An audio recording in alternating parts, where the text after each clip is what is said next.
Okay. तो last class में हमने ये डिसाइड किया था कि हमें अब स्टार्ट करना है ऑब्जेक्ट ओरिएंटेड प्रोग्रामिंग, और इस ऑब्जेक्ट ओरिएंटेड प्रोग्रामिंग में हमने इसको 3 पार्ट में डिवाइड कर दिया। पहला है ऑब्जेक्ट ओरिएंटेड का पार्ट 1, जिसमें बेसिक्स आपको पढ़ना है। देन ऑब्जेक्ट ओरिएंटेड पार्ट 2, जिसमें आपको जो आपने बेसिक्स पढ़ा है वो सारी चीज़ें आपको यूज़ करनी है इस ऑब्जेक्ट ओरिएंटेड पार्ट 2 में। और देन जब ये पार्ट 2 कंप्लीट होगा तो आपको मैं कुछ टास्क दूंगा, मिनी प्रोजेक्ट्स, वो आपको क्रिएट करने हैं bye the help of these part 2। Okay, तो स्टार्ट करते हैं आज की क्लास। ऑब्जेक्ट ओरिएंटेड आज से हमारा स्टार्ट हो गया है। तो सबसे पहले तो हम यहाँ पर स्टार्ट करते हैं ऑब्जेक्ट ओरिएंटेड पार्ट 1। अब नेक्स्ट हम आ जाते हैं यहाँ पे, और हमने शुरुआत से हम जावा का प्रोग्राम बना रहे हैं। तो आपने देखा होगा कि जावा का प्रोग्राम अगर आपने हेलो वर्ल्ड लिखा है तो उसके लिए भी आपको क्लास बनानी पड़ी, है ना। हेलो वर्ल्ड हमने लिखा, उसके लिए भी क्या बनानी पड़ गई हमको? क्लास। और उस क्लास के अंदर ही हम प्रोग्राम लिख रहे हैं, या उस क्लास के अंदर ही हम लॉजिक लिख रहे हैं। तो पॉइंट नंबर 1 की शुरुआत यहीं से होती है। इन या Java is a class based language. Java कैसी लैंग्वेज है? क्लास बेस्ड लैंग्वेज है। इसका मतलब आपको कोई भी काम करना है जावा में तो क्लास का यूज आपको करना ही होगा। तो जावा is a class based language. ठीक है सर, मतलब क्लास तो हमें बनानी ही पड़ेगी। अब जब हम क्लास बना रहे हैं तो क्लास के अंदर क्या क्या चीजें होनी चाहिए? क्लास के अंदर क्या क्या चीजें होनी चाहिए? तो जावा क्लास कंसिस्ट 5 एलिमेंट्स। तो जावा क्लास के अंदर कितने एलिमेंट्स होते हैं? 5 एलिमेंट्स होते हैं। ठीक है। पहला, वेरिएबल्स। आपको क्लास के अंदर क्या बनाने पड़ते हैं? वेरिएबल्स। दूसरा, मेथड्स। क्लास के अंदर क्या होते हैं? मेथड्स। जैसे पब्लिक स्टैटिक वॉइड में ये क्या था? मेथड था। अब वो कहाँ लिखा आपने? मेन मेथड कहाँ लिखा? क्लास के अंदर ही लिखा ना। तो मेथड कहाँ पर लिखा जाएगा? क्लास के अंदर। तो method is a element of class, Java class. Number सी है, आते हैं कंस्ट्रक्टर। कंस्ट्रक्टर ये भी क्लास का एलिमेंट है, यानी कि क्लास के अंदर आप कंस्ट्रक्टर को आपको बनाना पड़ेगा। फिर आते हैं ब्लॉक्स, कि क्लास के अंदर ही आपको क्या यूज करने हैं? ब्लॉक्स यूज करने हैं। फिर आते हैं नेक्स्ट, इनर क्लास, यानी कि क्लास के अंदर भी एक क्लास होती है जिसको आप क्या बोलते हो? Inner class. तो इनर क्लास कंसेप्ट भी हमने पढ़ना पड़ेगा। तो जावा की क्लास के अंदर वेरिएबल्स आप लिखते हो, मेथड्स लिखते हो, कंस्ट्रक्टर बनाते हो, ब्लॉक्स बनाते हो, और इनर क्लास, यानी कि एक इनसाइड द क्लास एक और क्लास बनेगी, तो उसको क्या बोलते हैं? Inner class. तो ये 5 चीजें होती हैं क्लास के अंदर, तो ध्यान रखिएगा। अब हम आ गए हैं प्रोग्राम के उस पार्ट पे जहां पर आपको कुछ रूल्स और रेगुलेशन आपको बनाने पड़ेंगे। और कोड को आपको इस तरीके से ऑप्टिमाइज करना पड़ेगा कि आप उसके थ्रू एक प्रोजेक्ट बना सके। ओके, तो चलिए, ये क्लास है हमारी, ये हमने लास्ट क्लास में बनाया ही था।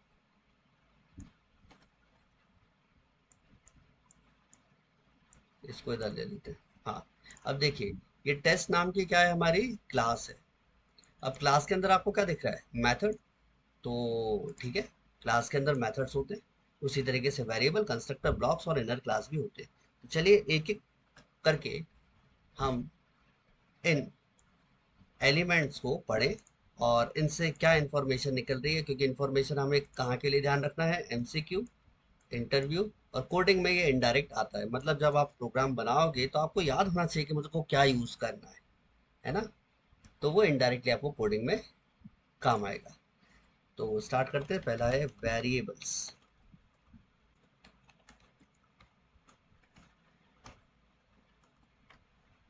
तो वेरिएबल्स क्या होते हैं?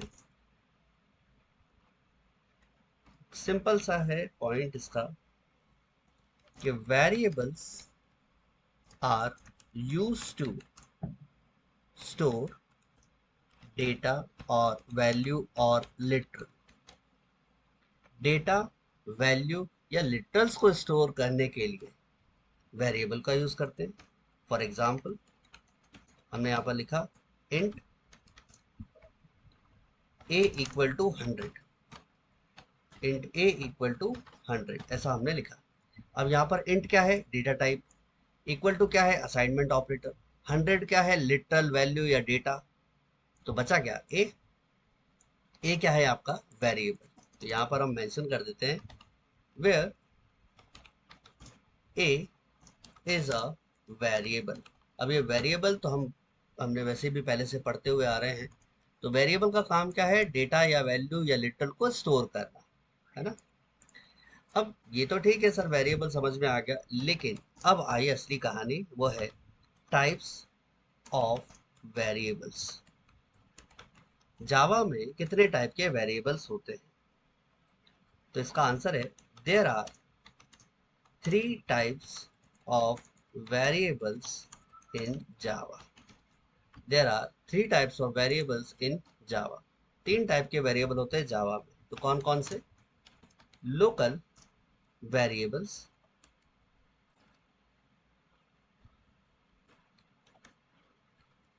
लोकल वेरिएबल्स, देन नेक्स्ट है इंस्टेंस वेरिएबल्स, एंड थर्ड है स्टैटिक वेरिएबल्स। तो there are 3 types of variables: local variables, instance variables and static variables. अब लोकल वेरिएबल्स क्या होते हैं? तो चलिए डेफिनेशन अब इनकी स्टार्ट कर देते हैं। तो डेफिनेशन में इसका पहला पॉइंट, सबके पहले पॉइंट हम यहाँ पर बनाएंगे। इंस्टेंस वेरिएबल क्या होता है, स्टैटिक वेरिएबल क्या होता है, और लोकल वेरिएबल क्या होता है। शॉर्ट में लिख रहा हूँ, local variables are defined inside the method और कंस्ट्रक्टर्स और ब्लॉक्स। तो वो मेथड्स, सॉरी वो वेरिएबल्स जो मेथड के अंदर या कंस्ट्रक्टर के अंदर या ब्लॉक के अंदर डिफाइन किए जाए, वो वेरिएबल्स जो मेथड के अंदर, कंस्ट्रक्टर के अंदर या ब्लॉक के अंदर डिफाइन करे जाएं, वो कहलाते हैं लोकल वेरिएबल्स। ठीक है। अब चलिए देखें। अब इस क्लास के अंदर आपको क्या दिख रहा है? एक मेथड, और मेथड के अंदर मैं एक वेरिएबल लिख देता हूँ इंट a इक्वल टू 100, ऐसा मैंने लिख दिया। अब ये देखिएगा, ये ए वेरिएबल कहाँ पर बना है? किसी मेथड के अंदर बना है ना। मेन क्या है? मेथड ही तो है। तो मेथड के अंदर एक वेरिएबल बना है, तो ये ए वेरिएबल क्या कहलाएगा? Local variable, because it declared inside the, it defined inside the method. ये एक मेथड के अंदर बना हुआ है, इसलिए हम क्या बोल रहे हैं इसको? Local variable. डन। अच्छा, अब आते हैं नेक्स्ट, इंस्टेंस वेरिएबल। ये सब कैसा दिखता है, कहाँ पर लिखा जाना चाहिए? तो लो, अब यहाँ पर मैं लिख देता हूँ आई भी शॉर्ट में। Instance variable are defined inside the class but outside the method और कंस्ट्रक्टर और ब्लॉक। तो वो वेरिएबल जो क्लास के अंदर तो हो, लेकिन मेथड या कंस्ट्रक्टर या ब्लॉक के बाहर डिफाइन करे जाएं, ऐसे वेरिएबल कहलाते हैं इंस्टेंस वेरिएबल। ओके। क्लास के अंदर तो डिफाइन हो, लेकिन मेथड, कंस्ट्रक्टर और ब्लॉक के बाहर डिफाइन हो, ये कहलाएंगे इंस्टेंस। जैसे कि मैं यहाँ पर इस जगह लिख देता हूँ int b equal to 200, int b equal to 200। अब ये b वेरिएबल क्लास के अंदर तो है, लेकिन इस मेथड के बाहर है। ओके, तो variable declared inside the class but outside the method constructor और ब्लॉक। तो ये क्या हो गया, बी वेरिएबल हमारा इंस्टेंस वेरिएबल। ठीक है, अब चलिए तीसरा पे आते हैं। तीसरा क्या है, स्टैटिक वेरिएबल। शॉर्ट में हम यहाँ पर कर देते हैं स्टैटिक वेरिएबल। सेम डेफिनेशन है, static variables are defined inside the class but outside the method constructor और block with prefix static keyword. लेकिन इन वेरिएबल को डिफाइन आप कहां पर करोगे, क्लास के अंदर तो करोगे और मेथड कंस्ट्रक्टर ब्लॉक के बाहर करोगे, लेकिन डिफाइन जब करोगे तो साथ में आपको प्रीफिक्स क्या लगाना पड़ेगा, स्टैटिक कीवर्ड। ये स्टैटिक कीवर्ड आपको डिफाइन करने के टाइम पे लगाना पड़ेगा। तो इंस्टेंस की तरह ही है, बस आगे आपको प्रीफिक्स क्या लगाना पड़ेगा, स्टैटिक। जैसे कि यहाँ पर लिख देते हैं इंट c इक्वल टू 300। ये क्या है, इंस्टेंस वेरिएबल है ना, क्योंकि क्लास के अंदर है लेकिन मेथड के बाहर है। लेकिन इसको मैं डिफाइन करने के टाइम पे आगे इसके स्टैटिक लगा देता हूँ, तो ये क्या बन गया, स्टैटिक वेरिएबल। डन, समझ में आया। इंस्टेंस वेरिएबल, स्टैटिक वेरिएबल और लोकल वेरिएबल क्या होते हैं। तो जो वेरिएबल मेथड कंस्ट्रक्टर ब्लॉक के अंदर डिफाइन करे जाए तो वो है लोकल वेरिएबल। वो मेथड जो क्लास के अंदर लेकिन outside the method constructor block define करे जाए तो वो इंस्टेंस वेरिएबल। और वो मेथड जो क्लास के अंदर but outside the method constructor block with prefix static keyword, तो वो क्या कहलाएंगे, आपके स्टैटिक वेरिएबल। ओके, तो हमने यहाँ पर समझा कि ये इंस्टेंस, स्टैटिक और लोकल वेरिएबल्स की पोजीशन क्या होती है, कहाँ पर इनको बनाया जाता है।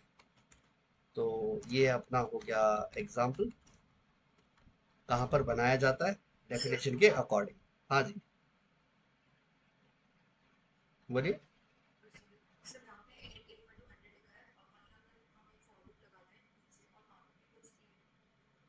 हाँ, वो लोकल ही कहलाएगा, लोकल ही कहलाएगा। आप ये कह रहे हो, मैं यहाँ पर,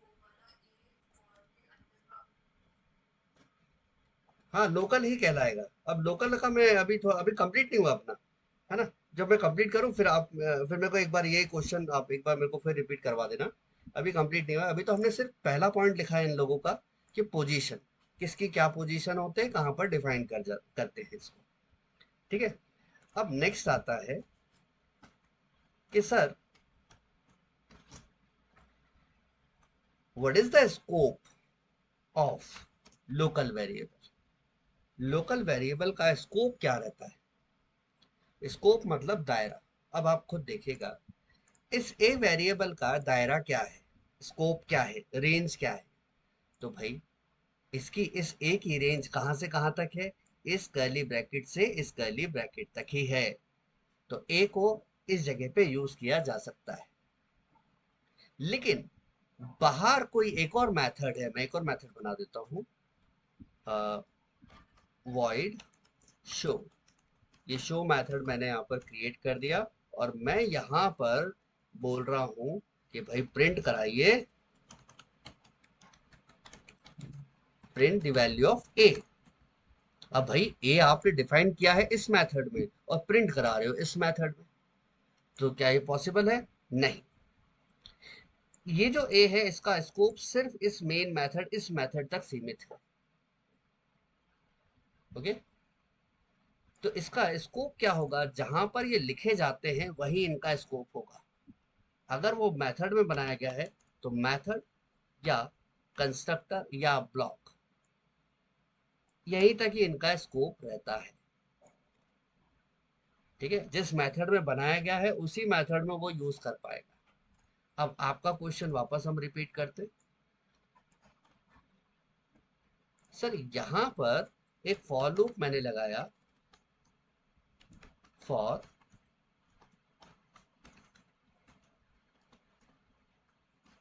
ये सेटिंग चेंज हो गई इसकी, करना पड़ेगा मुझे कुछ। हाँ, तो फॉर और यहाँ लिखा int b equal to 1, b is less than equal to 5, b plus plus, ऐसा आपका क्वेश्चन ये है ना। अब देखो, ये एक b वेरिएबल, एक यहाँ क्या बोल रहे हो, एक और a,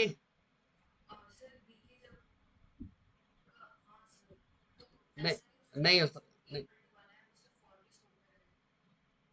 ए इक्वल टू 1 है वो सिर्फ फॉर के स्कोप में रहे, नहीं। अब देखो ना, यहाँ पर ए है, इस ए का स्कोप कहाँ तक है, यहाँ तक है।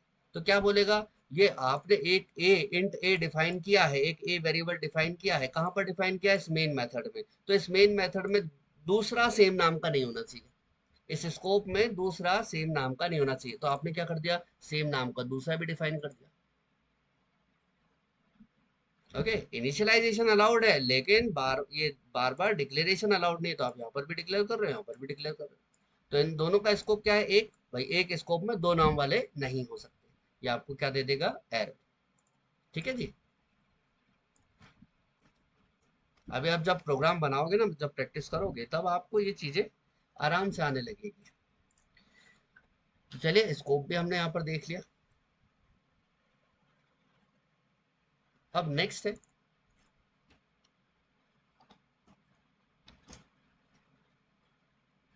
है, इंस्टेंस वेरिएबल। इसका स्कोप क्या है। इंस्टेंस वेरिएबल हमारे एग्जांपल के अकॉर्डिंग, इंस्टेंस वेरिएबल कौन है, बी। तो इस बी का स्कोप क्या है, तो आप बोलोगे सर ये क्लास के अंदर डिफाइन है, तो पूरी क्लास ही इसकी स्कोप है। तो जी हाँ, सही आंसर है आपका। तो क्लास के अंदर है, तो whole class, but it depend upon class object. लेकिन ये किस पे निर्भर करेगा, क्लास ऑब्जेक्ट पे।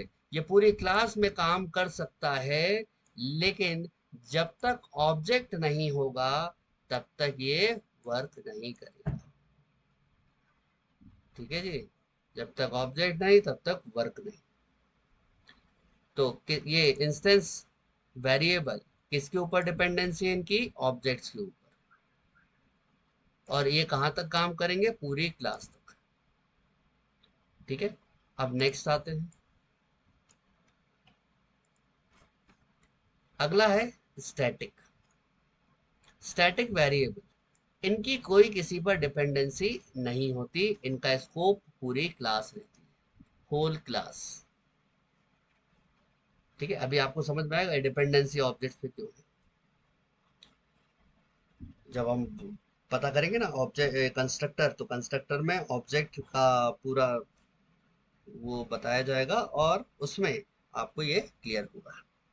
अच्छा, ये भी हो गया सर। अब हमने स्कोप भी पता कर लिए। लोकल वेरिएबल का स्कोप जहां पर लिखा है, जिस मेथड में, जिस कंस्ट्रक्ट में, ब्लॉक में, उधर ही वर्क करता है।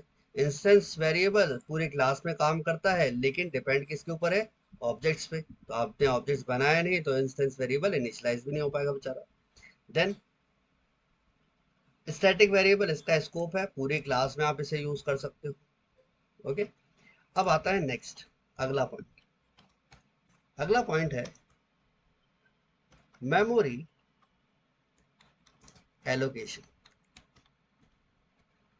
इन लोकल वेरिएबल्स को मेमोरी कहां पर एलोकेट होती है, तो आंसर है स्टैक। लोकल वेरिएबल्स को मेमोरी एलोकेट होती है स्टैक में। इंस्टेंस वेरिएबल को मेमोरी एलोकेट होती है हीप में। हीप में हमने तो ये पढ़ा था sir, object always stored in heap. तो इंस्टेंस वेरिएबल को भी मेमोरी कहाँ मिलती है, हीप में। और क्यों मिलती है भैया, मैंने आपको क्या बोला, ये किसके ऊपर डिपेंडेंट है, ये ऑब्जेक्ट पे। तो ऑब्जेक्ट बनेगा, तब ये इंस्टेंस वेरिएबल काम करेगा। अच्छा, एक और वर्ड, ये इंस्टेंस। इंस्टेंस हम कहाँ पर लिखते हैं, कौन सा सेंटेंस है, object is an instance of class. Object is an instance of class. Class का इंस्टेंस क्या होता है, ऑब्जेक्ट। और ये क्या है, इंस्टेंस वेरिएबल। मतलब ये किसके ऊपर डिपेंडेंट है, ऑब्जेक्ट के ऊपर। तो ये इंस्टेंस वेरिएबल को भी मेमोरी कहाँ मिलेगी, हीप में। ध्यान रखना ये सब बातें।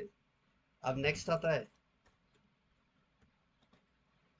स्टैटिक वेरिएबल, इसको मेमोरी कहाँ मिलेगी, तो जहाँ जिसको हम क्लास एरिया बोलते हैं ना, वो है non heap memory, non heap में स्टैटिक को जहां पर आपके क्लास स्ट्रक्चर मेथड डेटा ये सारे जहां स्टोर होते हैं वहां पर स्टैटिक वेरिएबल को मेमोरी एलोकेट होती है, जिसको हम क्या बोलते हैं, नॉन हीप। तो ठीक है सर, ये भी हमें समझ में आया। अब मेमोरी एलोकेशन कहाँ पर होगा ये भी क्लियर है, लेकिन सर कब होगा, है ना। मैं सारा एकदम बेसिक आपको बता रहा हूँ। हमने ये पता कर लिया कि कहाँ लिखा जाता है, इसका स्कोप क्या है, मतलब उसका दायरा क्या है, कहाँ पर इनको मेमोरी एलोकेट होती है। अब बारी आ गई कि कब मेमोरी एलोकेट होती है।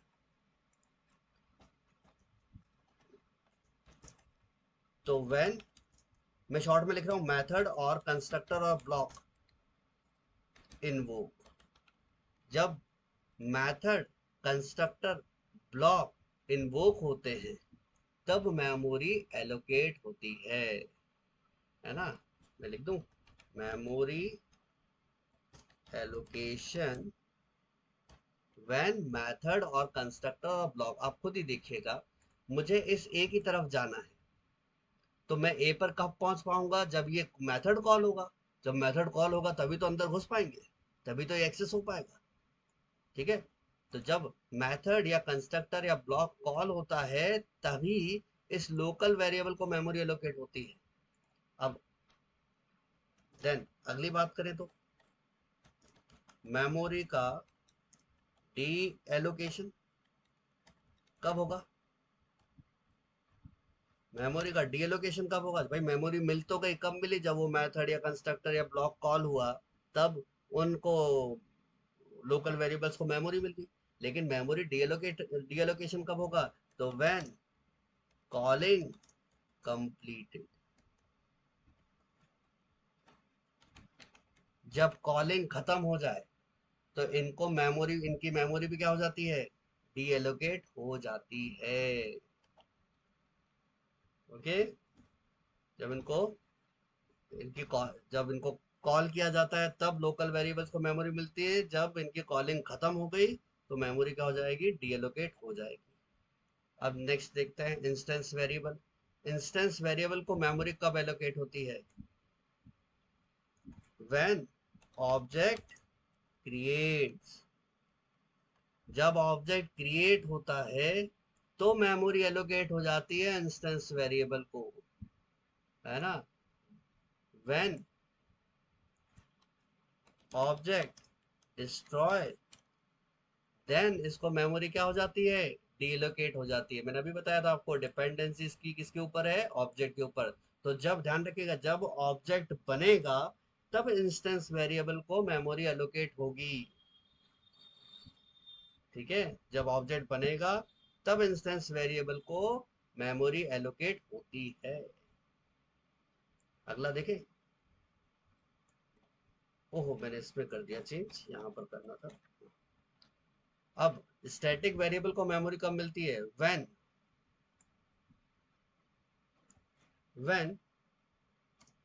Dot class file. अब डॉट क्लास फाइल किसको बोलते हैं, बाइट को। और ये डॉट क्लास फाइल कहाँ जाके लोड होती है, क्लास लोडर में। तो when dot class file loaded, जब डॉट क्लास फाइल यानी कि बाइट कोड क्लास लोडर में लोड होते हैं तभी इनको स्टैटिक वेरिएबल्स को मेमोरी एलोकेट हो जाती है। अब यहाँ ध्यान दीजिएगा, प्रोग्राम जब रन हो रहा है उस दौरान ऑब्जेक्ट क्रिएट होता है ना, ये तो रन होने के पहले ही मेमोरी एलोकेट करवा देता है। ठीक है, तो when dot class file loaded, और मेमोरी का डीएलोकेशन कब होता है, व्हेन प्रोग्राम एग्जीक्यूशन कंप्लीटेड, जब प्रोग्राम का एग्जीक्यूशन कंप्लीट हो जाए तब इनको मेमोरी, तब ये मेमोरी छोड़ता है। तो रन होने के पहले ही इसको मेमोरी मिल जाती है, और जब प्रोग्राम एग्जीक्यूशन कंप्लीट कर जाता है तो जाके इनकी मेमोरी डीएलोकेट होती है। अब कितनी मेमोरी मिलती है वो भी ध्यान रखें।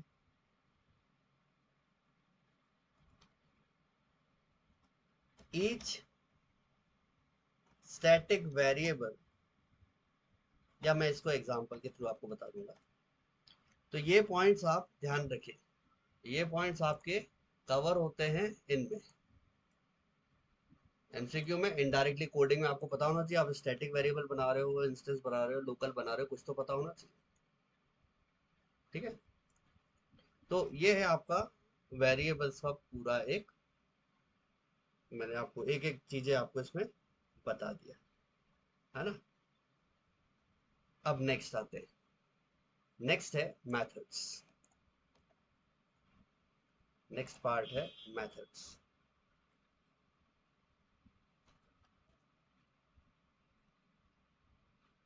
अब ये मेथड्स क्या होते हैं, जैसे कि प्रोग्राम में, मैं अब इसे हटा देता हूँ ना, अब मेथड्स पे आ गए।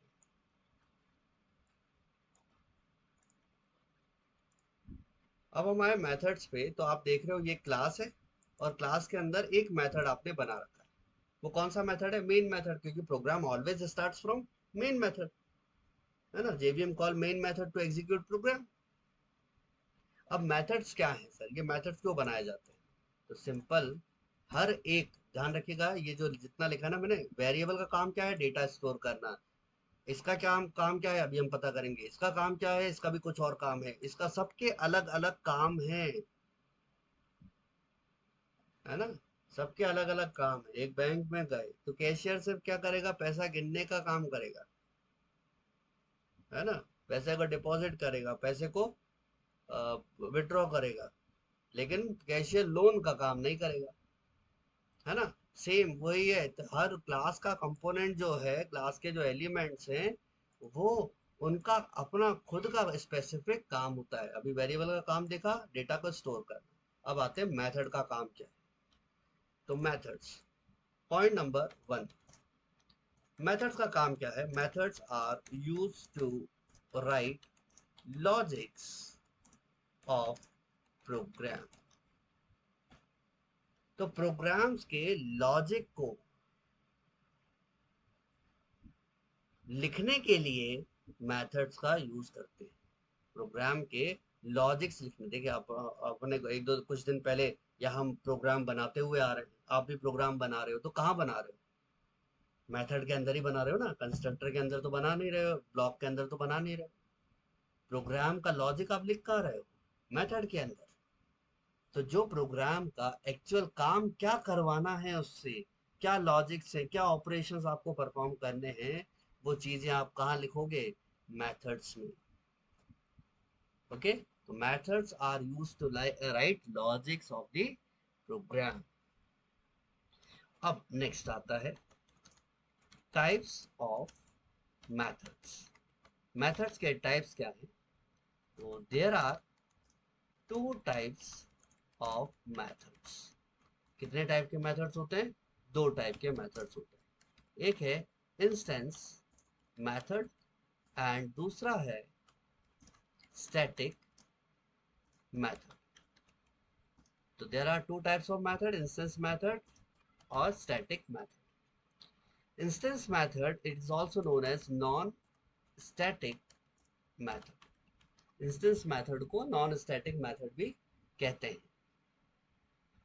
ठीक है, तो ये टाइप्स ऑफ मेथड्स हैं। अब चलिए, ये टाइप्स ऑफ मेथड्स आपको मिले, अब इसका एग्जांपल एक बना देते हैं। मेथड दिखते कैसे? अच्छा, ये इंस्टेंस मेथड, स्टैटिक मेथड दिखते कैसे हैं? तो मैं एक मेथड क्रिएट कर लेता हूँ, void show,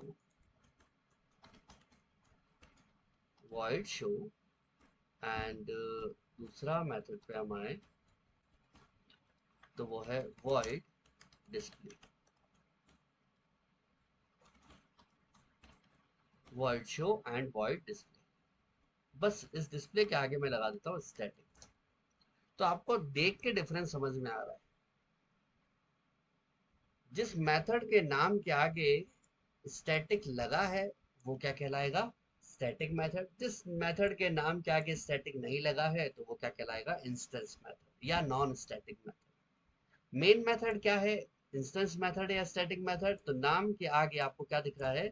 स्टैटिक। तो मेन मेथड भी क्या है? स्टैटिक मेथड है। तो ये शो क्या है, इंस्टेंस मेथड। डिस्प्ले मेथड क्या है, स्टैटिक मेथड। और जो हमारा मेन मेथड है वो भी क्या है, स्टैटिक मेथड। तो in this program there are two static method and one instance method. Clear. तो एग्जाम्पल 1 यहाँ पर। नाउ एग्जाम्पल 2 से पहले हम यहाँ पर आ जाते हैं। अब आपको स्ट्रक्चर तो समझ में आ गया ना। अब मैं इसको ज़्यादा अपन इसको तो डीप में नहीं करें कि भाई जिसका स्टैटिक है और जिसके स्टैटिक नहीं लगा है तो सिंटेक्स बनाए। मेथड्स में बेसिक सिंटेक्स क्या होना चाहिए, रिटर्न टाइप, देन मेथड का नाम, है ना। पहले हेडिंग डालें, basic syntax of method. Return type, method का नाम, और मेथड के नाम के बाद हम पैरेंथेसिस में क्या देते हैं, पैरामीटर लिस्ट। और ये होता है मेथड का स्कोप, जिसके अंदर आप क्या लिखते हो, लॉजिक्स। ठीक है। अब मेथड का नाम और रिटर्न टाइप। अब रिटर्न टाइप आप यहाँ देखोगे, यहाँ पर भी वॉइड है रिटर्न टाइप, यहाँ पर भी वॉइड है, यहाँ पर भी वॉइड रिटर्न टाइप है। वॉइड का मतलब क्या होता है, वॉइड का मतलब है कि कुछ भी नहीं। मतलब ये वर्क कैसे करता है, आप देखिएगा, मैं एक मिनट बता देता हूँ आपको।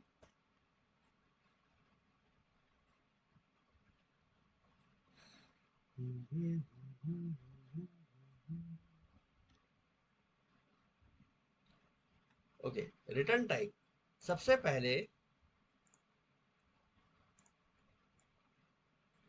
पहले मेथड कॉल होगा,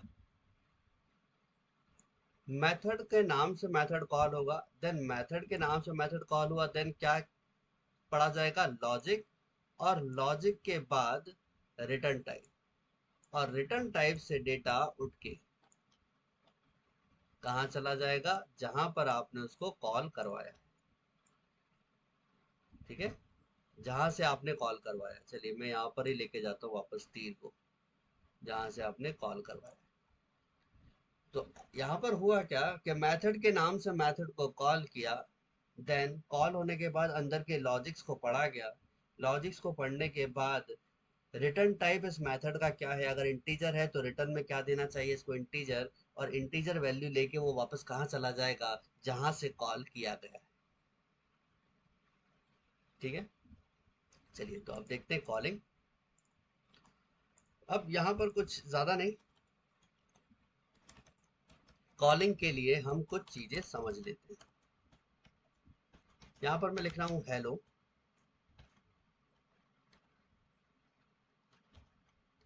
यहाँ पर हम लिख देते हैं हाय, और यहाँ हम लिख देते हैं बाय।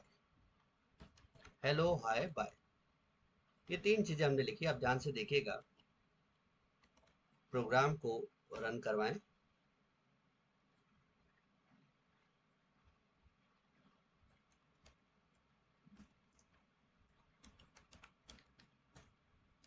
जावा सी टेस्ट डॉट जावा,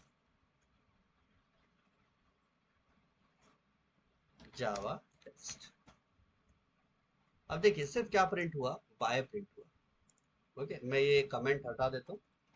अब तो आपको समझ में आ गया कौन इंस्टेंस है कौन स्टैटिक है। नाम के आगे स्टैटिक लगा है मतलब स्टैटिक मेथड, नाम के आगे स्टैटिक नहीं लगा मतलब इंस्टेंस मेथड। अब यहाँ पर देखिएगा कि प्रोग्राम में क्या लिखा आया है, बाय। सिर्फ बाय मतलब प्रोग्राम स्टार्ट कहाँ से हुआ, मेन से अंदर गया, लॉजिक को, जो भी लॉजिक था उसका यूज कर लिया। यहाँ पर क्या लॉजिक था, प्रिंट करवाना है बाय, बाय प्रिंट करवा के प्रोग्राम वही बंद हो गया। लेकिन हेलो और हाय ये तो प्रिंट हुआ ही नहीं। तो ये कैसे प्रिंट होगा, ये कैसे वर्क करेगा, तो उसके लिए आपको बेसिक्स याद होने चाहिए। अब बेसिक्स क्या है, इस पे आते हैं। How to call methods. Method को कॉल कैसे करें, तो आपके पास कितने मेथड हैं, 2 टाइप के मेथड।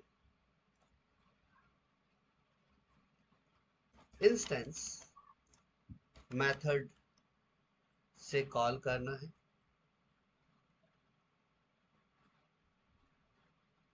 ठीक है, या हम ऐसा लिख देते हैं,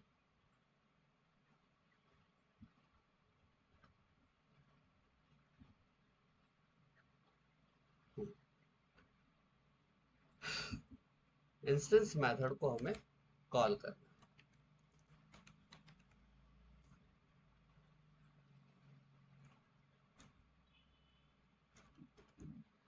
ओके, इंस्टेंस मेथड से हमें कॉल करना है इंस्टेंस मेथड को या इंस्टेंस वेरिएबल को, तो कैसे कॉल कर पाएंगे, है ना। 4 रूल आप याद रखें। देन स्टैटिक मेथड से इंस्टेंस मेथड या इंस्टेंस वेरिएबल को कॉल करना है, तो कैसे कॉल कर पाएंगे। फिर आते हैं, इंस्टेंस मेथड से इंस्टेंस मेथड से आपको कॉल करना है स्टैटिक मेथड को या स्टैटिक वेरिएबल्स को, तो कैसे कॉल कर पाएंगे। 4 रूल अपना है ना। देन नेक्स्ट है कि स्टैटिक मेथड से स्टैटिक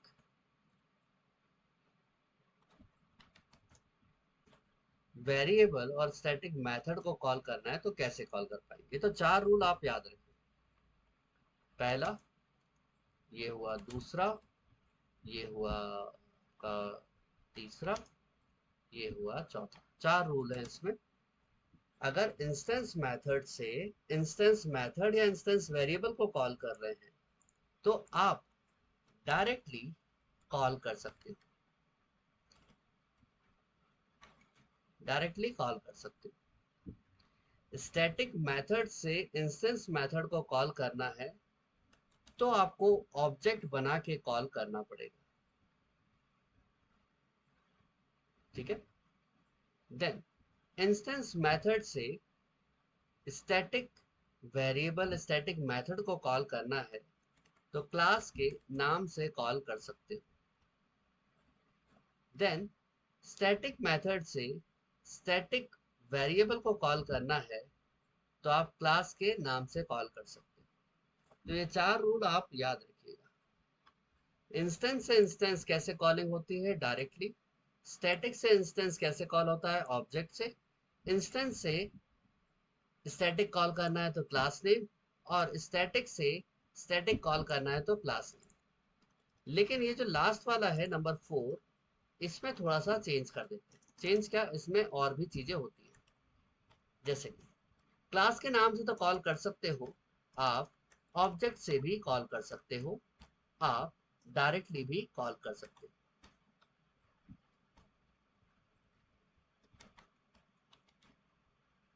ठीक है।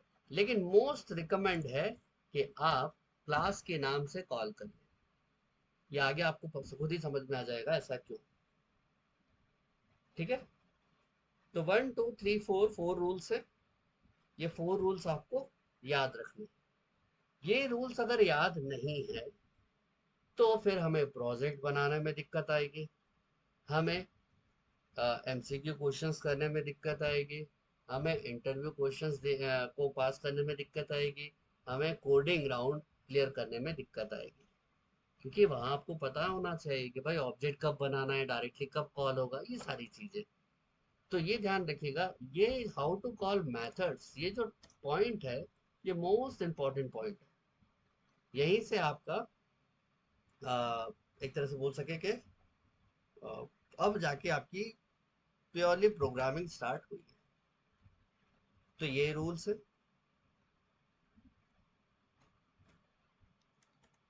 ये रूल्स आपको याद रखने। नाउ नेक्स्ट, नेक्स्ट पे आते हैं। सर यहाँ पर ठीक है, क्लास का नाम डायरेक्टली ये सब तो ठीक है। एक यहाँ पर दिख रहा है ऑब्जेक्ट। तो क्वेश्चन ये है कि सर ऑब्जेक्ट से कॉल करेंगे, लेकिन कैसे बनाएंगे ऑब्जेक्ट। तो how to create object, object को कैसे क्रिएट कर सकते हैं। तो यहाँ पर पहले मैं आपको बता देता हूँ, नेम्ड ऑब्जेक्ट, नेम्ड ऑब्जेक्ट, और दूसरा होता है nameless object, named object and nameless object. अब नेम्ड ऑब्जेक्ट, जैसे कि नेम्ड ऑब्जेक्ट कैसे बनाओगे, क्लास का नाम, देन ऑब्जेक्ट का नाम equal to new, then constructor का नाम। अब ये ध्यान रखना चाहिए, कंस्ट्रक्टर का नाम और क्लास का नाम सेम होता है ना, जो क्लास का नाम है वही कंस्ट्रक्टर का नाम है। तो यहाँ पर सिर्फ क्या लग जाएगा, पैरेंथेसिस। अब दूसरा नेमलेस ऑब्जेक्ट, नेमलेस ऑब्जेक्ट में सिर्फ इतना पार्ट होता है, न्यू और कंस्ट्रक्टर का नाम। तो नेम्ड एंड नेमलेस ऑब्जेक्ट, ये दो टाइप से आप ऑब्जेक्ट बना सकते हैं। और भी और टाइप होते हैं, लेकिन अभी की स्टेज के लिए दो काफी है।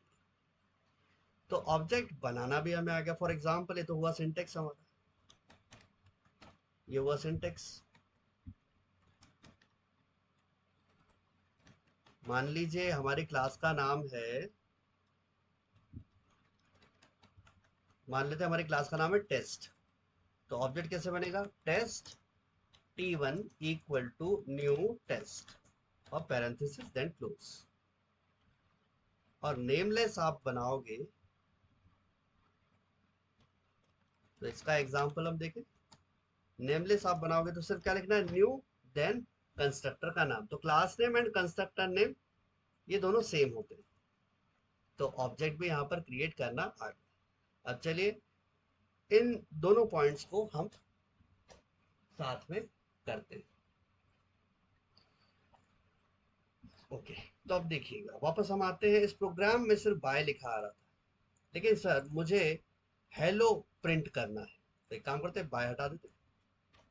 मुझे हेलो प्रिंट करना है, लेकिन हेलो लिखा कहाँ है, शो मेथड में। और शो मेथड कैसा मेथड है, इंस्टेंस मेथड।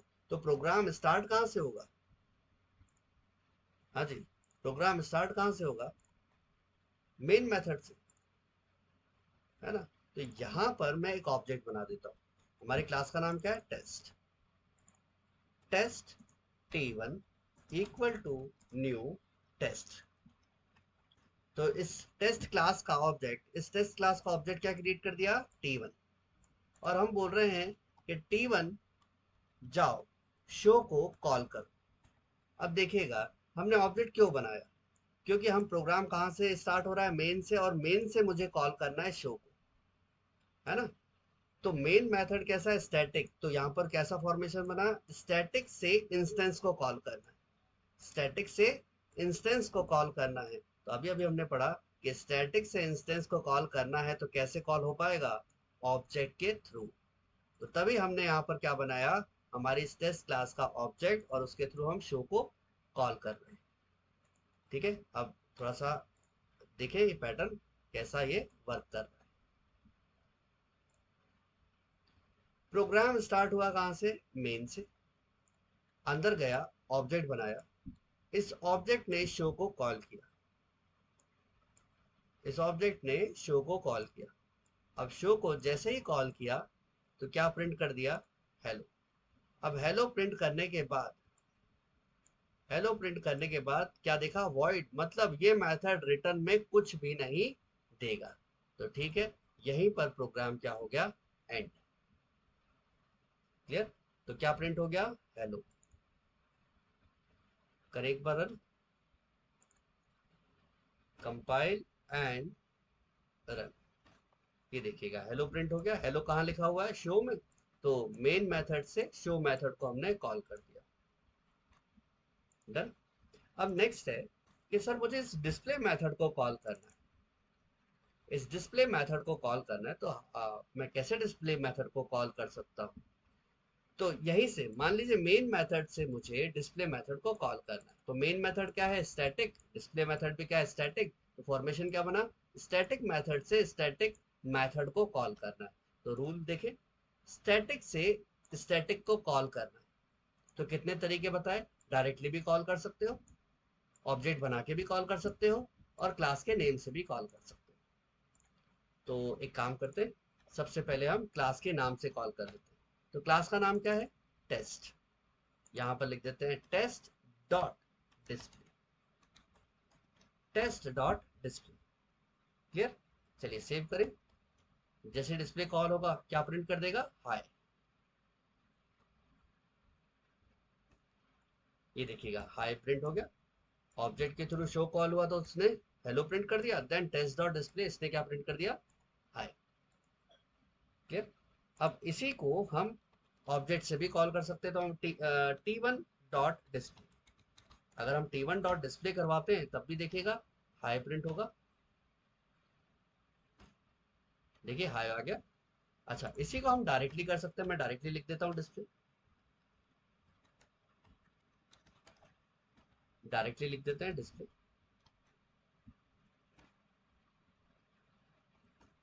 ये देखिएगा डिस्प्ले से भी कॉल हो गया, तो डायरेक्टली भी कॉल हो गया, ऑब्जेक्ट से भी कॉल हो गया, क्लास के नाम से भी कॉल हो गया। लेकिन रिकमेंडेड कौन से? क्लास के नाम से। तो सर ये क्यों नहीं रिकमेंडेड है? इसका रीजन अब सुनिए। ये डिस्प्ले मेथड, मान लीजिए कि मेरे पास एक और क्लास है जो किसी और पैकेज में रखी हुई है ना? मेरे पास ये टेस्ट क्लास है और एक और कोई टेस्ट क्लास है, वो किसी और पैकेज में रखी हुई है, और मैं उस पैकेज के डिस्प्ले को कॉल करना चाहता हूँ, तो डायरेक्टली मैं कॉल नहीं कर सकता। डायरेक्टली कौन सा कॉल हो जाएगा? मेरी इस क्लास का डिस्प्ले। लेकिन मुझे क्या है, दूसरे पैकेज में रखा हुआ टेस्ट क्लास का डिस्प्ले कॉल करना है, तो वो कॉल नहीं होगा। तो उसके लिए मुझे उस क्लास का नाम देन डिस्प्ले करवाना पड़ेगा। तो इस वजह से ये रिकमेंडेड नहीं। अब आते हैं ऑब्जेक्ट। सर ऑब्जेक्ट बना के क्यों नहीं हम कॉल कर सकते? तो इसके पीछे का रीजन ध्यान रखिएगा। ये है स्टैटिक मेथड। स्टैटिक मेथड का call of stack run time के पहले ही बन जाता है, लेकिन ऑब्जेक्ट कब क्रिएट होता है? रन टाइम पे। जब इसको पता है कि ये इसका कॉल ऑफ स्टैक तैयार है, तो ऑब्जेक्ट बना के क्यों कॉल करवाओ? तो ऑब्जेक्ट बनाओगे, अगर ऑब्जेक्ट बना रहे हो तो भाई मेमोरी तो वेस्टेज होगी ना, क्योंकि बिना ऑब्जेक्ट के भी तो कॉल हो ही रहा है। तो मेमोरी का क्या होगा यहाँ पर? वेस्टेज। इसलिए ऑब्जेक्ट को क्या करो, मत बनाओ। तो रिकमेंडेड क्या है कि आप क्लास के नाम से कॉल कर सकते हो। ठीक है, ये रिकमेंडेड है। डन। तो यहाँ पर हमने देखा कॉलिंग। अब आपको क्या करना है, मैं आपको कुछ होमवर्क देता हूँ। होमवर्क ये है कि आप तीन चार ऐसे ही छोटे मोटे मेथड बनाइएगा, जिसमें कुछ भी आप प्रिंट करवाइएगा। आप एक दूसरे मेथड से इनको कॉल करवाइएगा। जैसे अभी मैंने मेन से कॉल करवाया है। अब मैं एक टारगेट देता हूँ आपको, टी वन डॉट शो। हमने शो को कॉल कर दिया तो शो कॉल हो गया। अब मैं चाहता हूँ कि शो से डिस्प्ले को कॉल करना है, तो शो से डिस्प्ले को कैसे कॉल करोगे? बताओ कौन सा फॉर्मूला लगा, कौन सा रूल लगा? शो से डिस्प्ले को कॉल करना है, इंस्टेंस से स्टैटिक कॉल करना है। तो इंस्टेंस से स्टैटिक कॉल करना है तो रूल नंबर 3। इंस्टेंस से स्टैटिक कॉल करना है तो रूल नंबर 3 क्या बोलता है? कि क्लास के नाम से कॉल करो। तो ठीक है, यहाँ पर क्लास के नाम से कॉल कर देते हैं, टेस्ट डॉट डिस्प्ले। तो आपको कॉलिंग सीखनी है, आपको याद रखना है कब बनाना है कब नहीं बनाना है, ऑब्जेक्ट कैसे कॉल होता है, तो उसके लिए आप प्रैक्टिस करिएगा कुछ इस तरीके से। तीन चार मेथड और बना लीजिएगा और उनको आपस में कॉल करवा के आप सीखिएगा कॉल।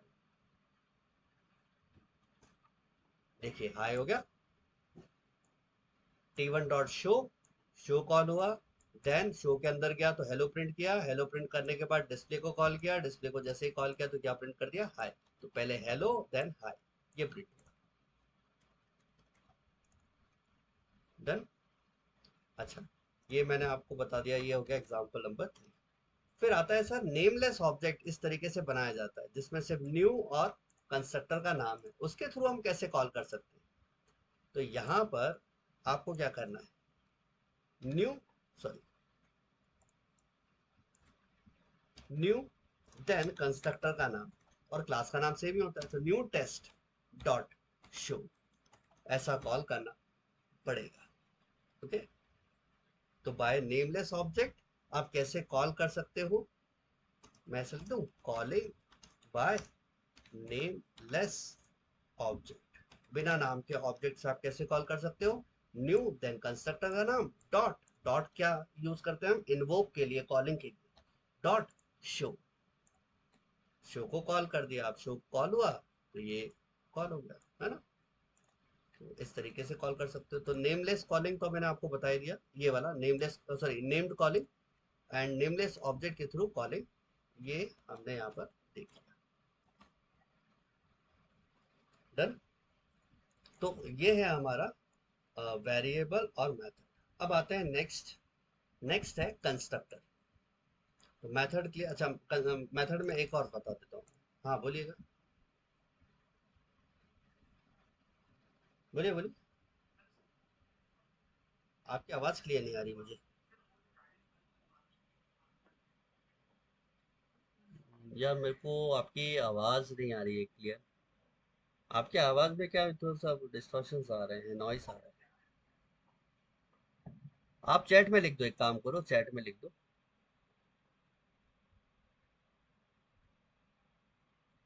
आप चैट में लिख दीजिए।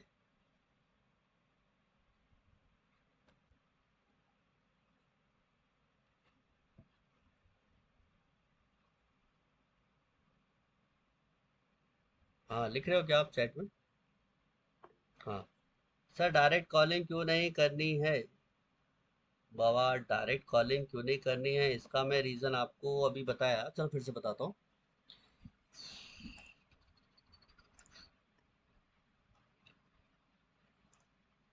ये एक पैकेज है, कहाँ से ला गया ये एक पैकेज है। इस पैकेज का नाम है एबीसी। इस पैकेज का नाम है एबीसी पैकेज।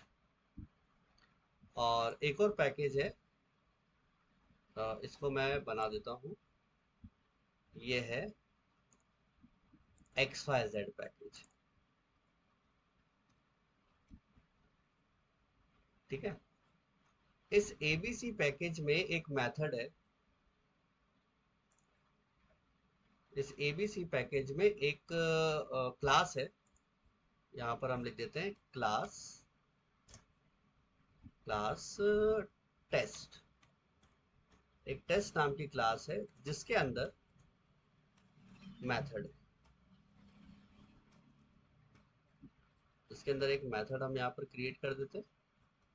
स्टैटिक, मैं पूरा नहीं लिख रहा हूँ, स्टैटिक वॉइड m1। ये m1 मेथड। ठीक है।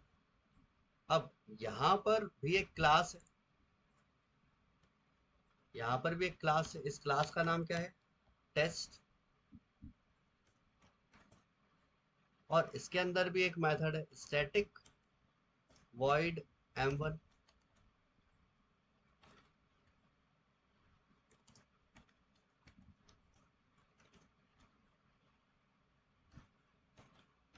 ठीक है, स्टैटिक वॉइड m1। अब मैंने यहाँ पर लिखा m1, मुझे m1 को कॉल करना है। मुझे m1 को कॉल करना है। तो भाई m1 को कॉल करना है तो नियर बाय कौन है? ये। तो ये m1 कॉल हो जाएगा। लेकिन नहीं, मुझे चाहिए कि मुझे इस पैकेज में रखी हुई टेस्ट नाम की क्लास है, इसका m1 कॉल करना है। तो सर अगर मैं डायरेक्टली ऐसा लिखूंगा तो क्या ये वर्क करेगा? नहीं करेगा। तो मुझे क्लास के नाम के साथ इसको कॉल करना पड़ेगा। अब क्लास के नाम आप बोलोगे सर इसका भी क्लास का नाम टेस्ट है, इसका भी टेस्ट है। तो आपको यहाँ पर क्या करना पड़ेगा? आपको मेंशन करना पड़ेगा। कैसे मेंशन करना पड़ेगा? आपको लिखना पड़ेगा यहाँ पे कि एबीसी डॉट टेस्ट क्लास का dot m1। ABC then test class का m1, ऐसा कॉल करना पड़ेगा। तो अब समझ में आएगा, अच्छा वो m1 जो टेस्ट क्लास का है और वो टेस्ट क्लास एबीसी पैकेज में रखा है। अब मैं अगर मैं डायरेक्टली लिख देता तो क्या ये पॉसिबल? डायरेक्टली लिखता तो मेरा जो नियर बाई है उसको एक्सेस कर लेता, है ना। लेकिन मुझे तो ये वाला m1 चाहिए था। तो मुझे मेंशन करना पड़ेगा, इसलिए जावा रिकमेंड क्या करता है कि आप क्लास के नाम से एक्सेस करिए। ठीक है जी। चलिए, तो ये हो गया हमारा। अब हमारा क्या क्या काम हो गया है? अच्छा मैं क्वेश्चन बता रहा था, हाँ हाँ हाँ, मैं क्वेश्चन बता रहा था। इसको हटाते हैं हम। मैं नेम्ड ऑब्जेक्ट ही यहाँ पर क्रिएट कर देता हूँ, इसे वापस हटाते हैं। हाँ, इसका रिटर्न टाइप हम रख देते हैं इंटीजर। कॉलिंग इसको भी हटा देते हैं, इंटीजर। देन अब आएगा क्या सर आउटपुट? तो चलिए सेव करते हैं। सेव करने के पहले मैं आपको इसका एक स्टेप या जो आइडिया है वो मैं बता देता हूँ। प्रोग्राम स्टार्ट हुआ मेन से, अंदर गया, ऑब्जेक्ट बना, ऑब्जेक्ट ने शो को कॉल किया, शो जैसे ही कॉल हुआ अंदर गया तो क्या मिला कि प्रिंट करवाना है हेलो। हेलो प्रिंट करवाने के बाद अब यहाँ पर लिखा हुआ इंट, यानी कि शो मेथड को रिटर्न में क्या चाहिए, इंट। लेकिन यहाँ पर दिक्कत आ गई, ये शो मेथड रिटर्न में कुछ वैल्यू नहीं दे रहा है। तो इस केस में क्या आ जाएगा, इस लाइन पे एरर, यहाँ पर आपको एरर मिल जाएगी। क्यों बोलेगा कि शो मेथड तो कुछ रिटर्न कर ही नहीं रहा है। तो रन होने के पहले ही कंपाइलर थोड़ा स्मार्ट है, रन होने के पहले ही बोल देगा कि तुम्हारे शो मेथड में रिटर्न वैल्यू नहीं है। देखें कंपाइल किया, missing return statement, line number 7। 7 कौन सी है, मतलब खत्म होने के पहले आपको कुछ वैल्यू रिटर्न करवानी है, तो मुझे यहाँ पर रिटर्न स्टेटमेंट देना पड़ेगा।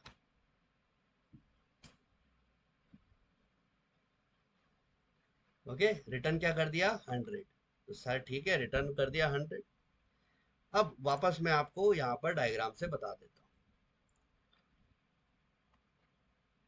t1.show, T1 ने शो को कॉल किया, शो जैसे ही कॉल हुआ अंदर गया तो क्या प्रिंट किया, हेलो। हेलो प्रिंट करने के बाद ये 100 क्या किया, रिटर्न करवा दिया। तो जिस जगह से आया था उसी पाथ पे क्या हो जाएगा, रिटर्न हो जाएगा। तो भाई जिसने कॉल किया है वहीं पर क्या आ जाएगा, रिटर्न वैल्यू आ जाएगी। ठीक है, तो ये प्रोग्राम चलने लगा। अब देखिएगा रिटर्न लिख दिया, तो ये प्रोग्राम चल रहा है, कोई एरर नहीं आया, मिसिंग रिटर्न स्टेटमेंट ऐसा कुछ भी नहीं आया। रन कराया तो हेलो लिख दिया। लेकिन सर ये वैल्यू रिटर्न करवा रहा है, इसको मुझे स्टोर भी करवाना है। तो स्टोर करवाना है तो भाई कॉल कहाँ से हुआ था, t1.show से। और यहाँ पर मैं लिख देता हूँ a, system dot out dot println a. अब देखिए t1.show, जब t1 ने शो को कॉल किया इसको, तो क्या लिख दिया, हेलो। और हेलो लिखने के बाद ये शो ने क्या रिटर्न कर दिया, 100। तो इस जगह पे क्या आ गया, 100। यहाँ पर रिटर्न क्या हो गया, 100 रिटर्न हो गया। और ये 100 जाके कहाँ स्टोर हो गया, ए में। ए की वैल्यू क्या हो गई, 100। हमने बोला जाओ ए की वैल्यू को प्रिंट कराओ, तो क्या प्रिंट कर देगा, 100। आया समझ में? तो जहां से ये कॉल होता है उसी जगह पे रिटर्न वैल्यू जाके बैठ जाती है। t1.show, यहाँ से आपने कॉल किया शो को, तो शो ने रिटर्न में क्या दे दिया, एक इंटीजर वैल्यू क्या दिया, 100। और 100 कहाँ जाके स्टोर हो गया, इसी जगह पे t1.show। तो जहां पर कॉल होता है वहीं पर रिटर्न वैल्यू स्टोर हो जाती है। तो ए की वैल्यू क्या हो गई, 100। हमने बोला ए प्रिंट कराओ तुम्हारी वैल्यू क्या है, तो क्या प्रिंट करेगा वो, 100। तो हेलो और 100 दो आउटपुट आए, हेलो देन 100। हेलो जब ये कॉल किया था तो हेलो प्रिंट होगा, देन जब वैल्यू रिटर्न में आई तो 100 प्रिंट होगा। आया समझ में?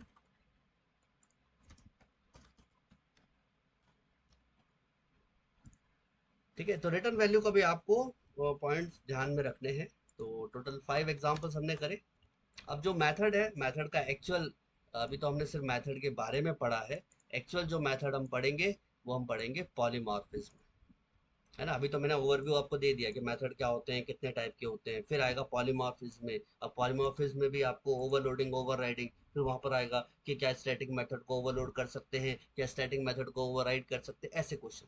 अब भाई ऐसे क्वेश्चंस करने के लिए पता होना चाहिए ना कि स्टैटिक और इंस्टेंस मेथड क्या होते हैं, तब तो आप पॉलीमॉर्फिज्म में पता कर पाओगे आंसर क्या है, कि स्टैटिक मेथड को ओवरलोड कर सकते हैं क्या, स्टैटिक मेथड को ओवरराइड कर सकते हैं क्या। इसलिए बेसिक टर्म यहाँ पर मैं आपको बता रहा हूँ। हाँ जी। देन एक काम करते हैं, आज की क्लास को हम यहीं पर एंड करते हैं। देन नेक्स्ट क्लास में वेरिएबल और मेथड्स, ये तो हमने देख ही लिया है। कंस्ट्रक्टर भी अभी कर लें क्या, यस और नो, आप लोग बताओ बस मेरे को। कंस्ट्रक्टर भी अभी कर दें।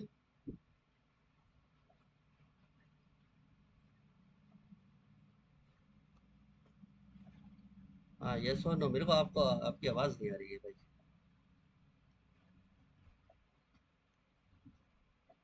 ओके, किसी की आवाज नहीं आ रही है मुझे। चाहो तो यस सर। ना ग्रुप पे, इस पे चैट पे भी लिख दो आप, यस और नो, तो मैं उस हिसाब से समझूंगा।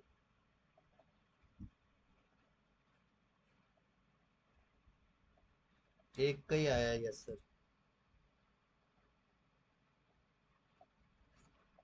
ठीक है, चलो। तो कंस्ट्रक्टर भी देखते हैं।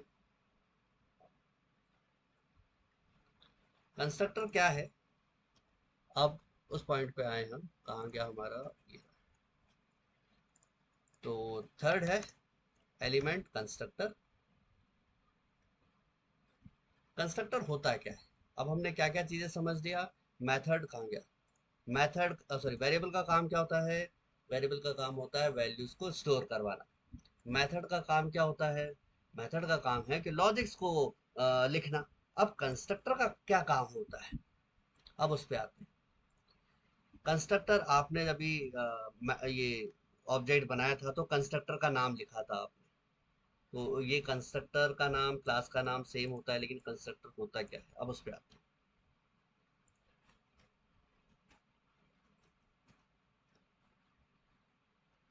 तो point number one, constructor is a special type of method which is invoked implicitly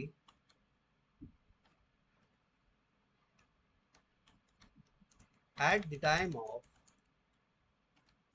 object creation। तो कंस्ट्रक्टर एक स्पेशल टाइप का मेथड है। अब बात आएगी ये स्पेशल मेथड, अभी अभी हमने मेथड खत्म किया। इनको तो हमने कोई, ये इंस्टेंस मेथड और स्टैटिक मेथड, इनको तो कोई हमने स्पेशल दर्जा दिया ही नहीं। तो ये कंस्ट्रक्टर को स्पेशल दर्जा क्यों दे रहे? अब उस पर बात आएगी कि कंस्ट्रक्टर स्पेशल टाइप का मेथड है। अब क्यों स्पेशल है अभी देखते हैं। विच इज इन्वोक, इन्वोक का मतलब होता है कॉलिंग। इम्प्लिसिटली का मतलब होता है ऑटोमेटिकली, है ना? ऑटोमेटिकली कॉल हो जाता है। तो कंस्ट्रक्टर एक स्पेशल टाइप का मेथड है। अब क्यों स्पेशल टाइप का है वो आगे बताया हुआ है कि ये ऑटोमेटिकली कॉल हो जाता है जब ऑब्जेक्ट क्रिएट होता है। तो जब ऑब्जेक्ट क्रिएट होता है कंस्ट्रक्टर ऑटोमेटिकली कॉल हो जाता है। तो ये तो उसका काम हो गया, ये कंस्ट्रक्टर ऑटोमेटिकली कॉल हो जाता है। लेकिन करता क्या है? तो constructor is used to initialize object. Object को इनिशियलाइज करने के लिए कंस्ट्रक्टर का यूज किया जाता है। अब इनिशियलाइज का मतलब क्या है? कि मेरा जो ऑब्जेक्ट है वो, ये या कोई ऑब्जेक्ट है, वो किस क्लास का है, किस क्लास के ऊपर वर्क करने, या किस क्लास के वेरिएबल्स पे या किस क्लास के कंपोनेंट्स पे वर्क करने वाला है, इसको कहा जाता है इनिशियलाइजेशन ऑफ ऑब्जेक्ट्स। ठीक है। अब जैसे कि मैं आपको एक एग्जांपल देता हूँ। इनिशियलाइज का एग्जांपल अपन क्या दे सकते हैं?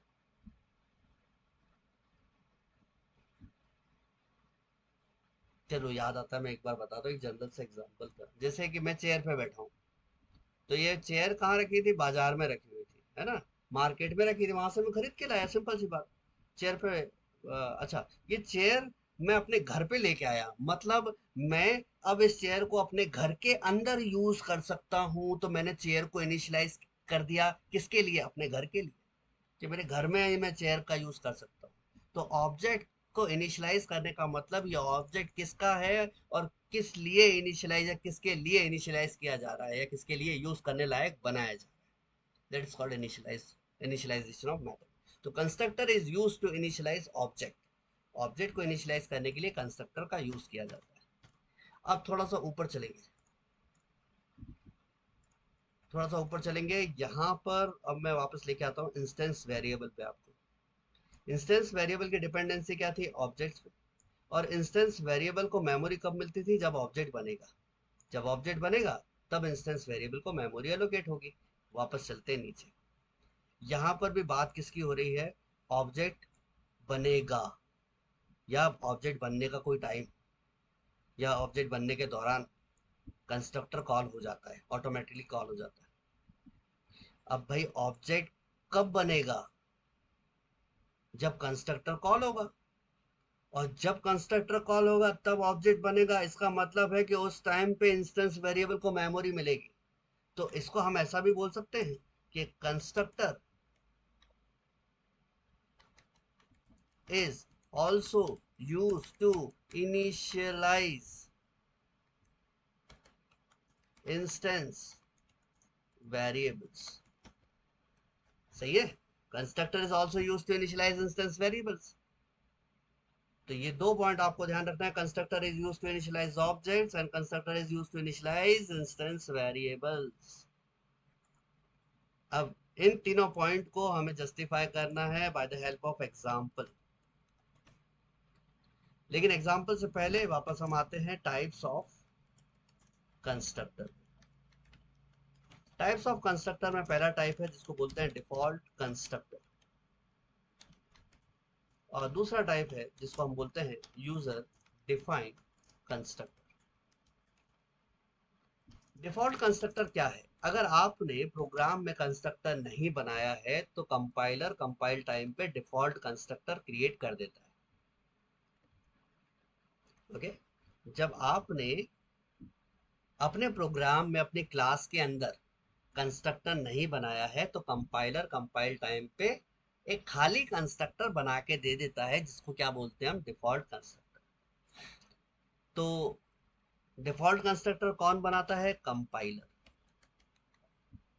कब बनाता है? कंपाइल टाइम पर।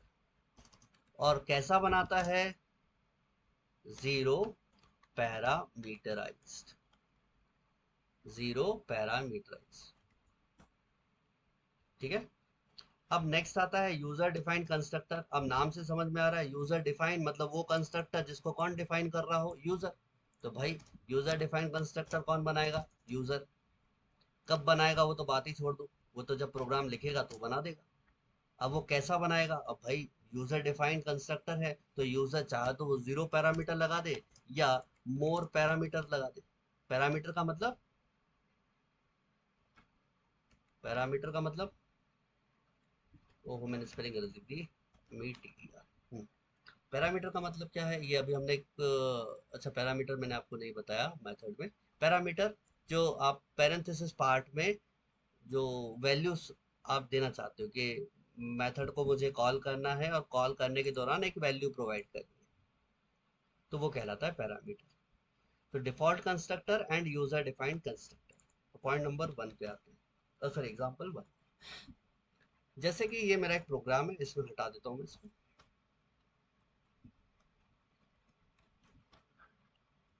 ये प्रोग्राम है, इस प्रोग्राम में आपको क्या दिख रहा है? आपको प्रोग्राम में दिख रहा है क्लास, और क्लास के अंदर एक मेथड, मेन मेथड दिखाई दे रहा है। इसके अलावा कुछ है क्या? नहीं। लेकिन जैसे इस प्रोग्राम को हम यहाँ पर कंपाइल करेंगे, तो जैसे ही कंपाइल किया तो कंपाइलेशन के दौरान कंपाइलर यहाँ पर एक कंस्ट्रक्टर क्रिएट कर देता है, और वो कंस्ट्रक्टर कैसा होगा? कुछ ऐसा। मैं कमेंट में यहाँ पर लिख देता हूँ कि कुछ ऐसा दिखेगा।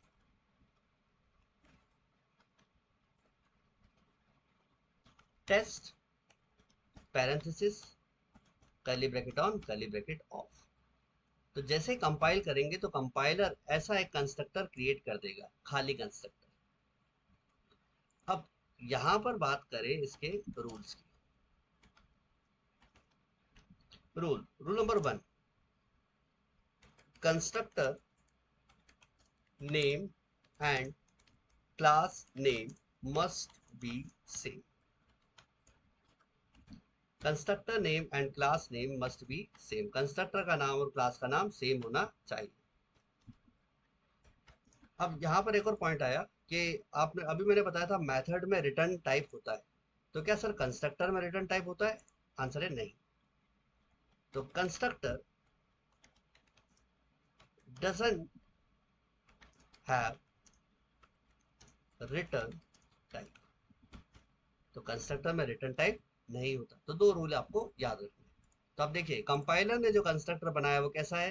क्लास का नाम और कंस्ट्रक्टर का नाम सेम है, रिटर्न टाइप है क्या? नहीं। ठीक है, तो ये डिफॉल्ट कंस्ट्रक्टर किसने क्रिएट किया? कंपाइलर ने। तो मैं यहां लिख दूं डिफॉल्ट कंस्ट्रक्टर।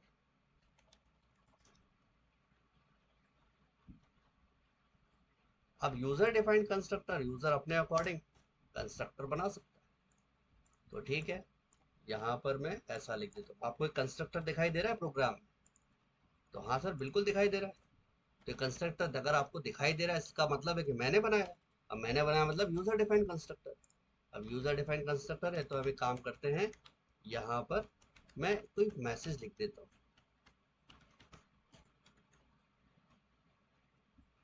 ओके, लेकिन देखिएगा कंपाइल किया, ओहो, कंपाइल किया, कंपाइल हो गया। ओके, मैंने कुछ गलती करी क्या? अच्छा अच्छा, मैंने यहाँ डबल डॉट लगा दिया, ये दिक्कत है। हाँ, तो कंपाइल किया, कंपाइल हो गया। देन जब रन कराया तो रन भी हो गया। लेकिन मैंने इस कंस्ट्रक्टर के अंदर हेलो लिखा था, ये तो प्रिंट हुआ ही नहीं। अब हेलो कब प्रिंट होगा? वापस चलते हैं ऊपर। तो कंस्ट्रक्टर एक स्पेशल टाइप का मेथड है जो ऑटोमेटिकली कॉल हो जाता है जब ऑब्जेक्ट क्रिएट होता है। तो हमें ऑब्जेक्ट एक यहाँ पर देना पड़ेगा। तो यहाँ पर एक ऑब्जेक्ट बनाते हैं, test T1 equal to new test. Test T1 equal to new test. तो इक्वल, आपको पता है इक्वल टू के राइट हैंड साइड वाला पहले वर्क करेगा। तो यहाँ पर क्या हुआ? न्यू मतलब ऑब्जेक्ट को हीप में मेमोरी एलोकेट हुई। देन यहाँ पर कंस्ट्रक्टर की कॉलिंग हुई। तो जैसे ये मेमोरी एलोकेट हुई, देन इनिशियलाइज करवाने के लिए ये कंस्ट्रक्टर कॉल हुआ। कंस्ट्रक्टर जैसे ही कॉल हुआ तो यहाँ पर क्या लिख दिया? हेलो। ठीक है, अब देखिएगा यहाँ पर क्या आएगा? हेलो। ठीक है, तो जैसे ही ऑब्जेक्ट बना, कंस्ट्रक्टर कॉल हो गया, कंस्ट्रक्टर ऑटोमेटिकली ही कॉल हो गया ऑब्जेक्ट बनाते बनाते टाइम ही। और क्या लिख दिया उसने? हेलो। तो ये है कंस्ट्रक्टर की इंफॉर्मेशन। ओके। हम्म।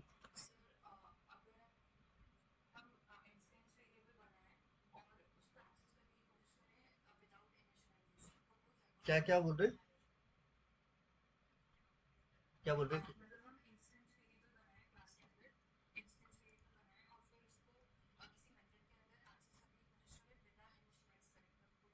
हाँ, हो जाएगा ना, हो जाएगा, हो जाएगा, हो जाएगा। अभी मैं बताऊंगा ना, अभी जब मैं आपको ये वाला पॉइंट बताऊंगा तब वो समझा दूंगा आपको मैं। अभी है टाइम उसमें, है ना। अब देखिए, अभी आएगा वो, आपका भी पॉइंट आएगा। तो कंस्ट्रक्टर स्पेशल टाइप का मेथड है। अब स्पेशल क्यों? क्योंकि ऑटोमेटिकली कॉल हो गया जब ऑब्जेक्ट बना। तो अब यहाँ पर ऑब्जेक्ट बन गया तो कंस्ट्रक्टर ऑटोमेटिकली कॉल हो गया और ये कंस्ट्रक्टर पूरी क्लास के लिए वर्क करने लायक बन गया। अब नेक्स्ट है इम्प्लिसिट और एक्सप्लिसिट का मतलब क्या होता है। तो मैं एक मेथड क्रिएट करता हूँ, वॉइड शो। ये शो मेथड, और यहां पर मैं लिखवा देता हूं सिंपली हाय। ठीक है, और ये शो मेथड है, इंस्टेंस है, तो ऑब्जेक्ट से तो कॉल होगा। तो यहाँ पर क्या लिख देते हैं? T1 dot show, T1 dot show. अब आप ध्यान से देखिएगा, T1 डॉट शो, और यहाँ पर T1 ऑब्जेक्ट बना तो कंस्ट्रक्टर ऑटोमेटिकली कॉल हो गया। अब इम्प्लिसिट और एक्सप्लिसिट कॉलिंग क्या होती है उसे हम समझेंगे। तो देखिए, जैसे ही ऑब्जेक्ट बना, कंस्ट्रक्टर ऑटोमेटिकली कॉल हो गया। अब आपने कोई फोर्सफुली कॉल किया क्या इसको? नहीं, तो इसको हम क्या बोलेंगे? Implicit calling. ऑटोमेटिकली कॉल हो गया। लेकिन वही दूसरी तरफ हम देखें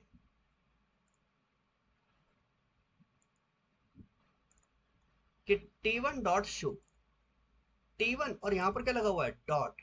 डॉट जहां पर भी लग जाए तो समझ जाना कि एक्सप्लिसिट कॉलिंग हो रही है, यानी कि यूजर अपने द्वारा जहां पर उसको जरूरत है वहां पर कॉल करवा रहा है। उसको क्या बोलते हैं? Explicit calling. तो T1 डॉट शो, T1 ने यहां पर अपने अकॉर्डिंग शो को कॉल किया। तो ये जो नॉर्मल मेथड है, नॉर्मल मेथड है, हमेशा कैसे कॉल होंगे? एक्सप्लिसिट। नॉर्मल मेथड हमेशा एक्सप्लिसिट कॉल होंगे, तो यहाँ पर मैं मेंशन कर देता हूँ एक्सप्लिसिट कॉलिंग।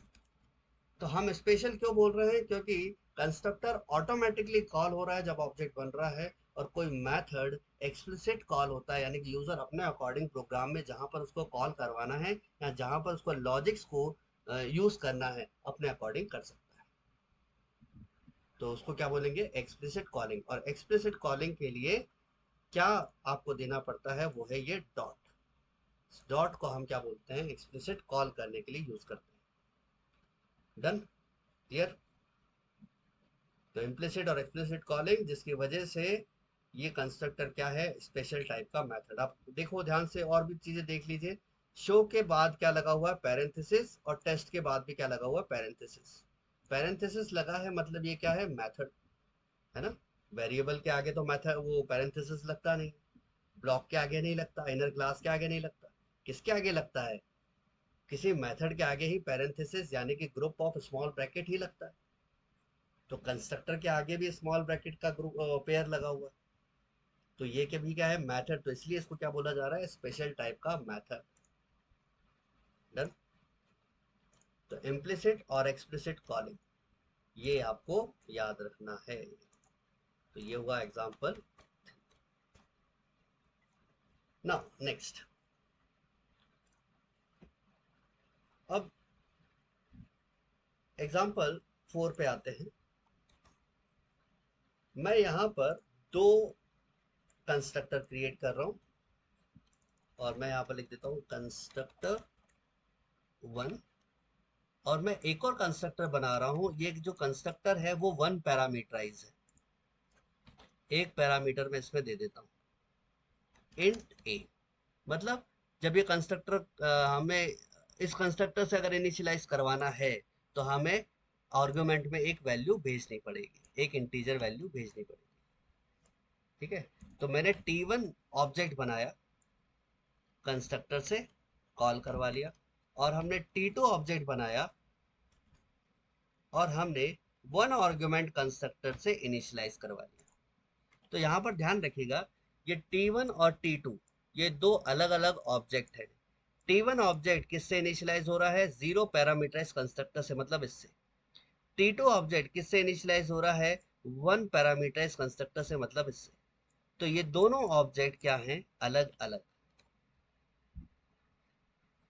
ठीक है, तो T1 और T2 ये दोनों ऑब्जेक्ट अलग हैं, क्योंकि इनके कंस्ट्रक्टर क्या हैं, अलग हैं।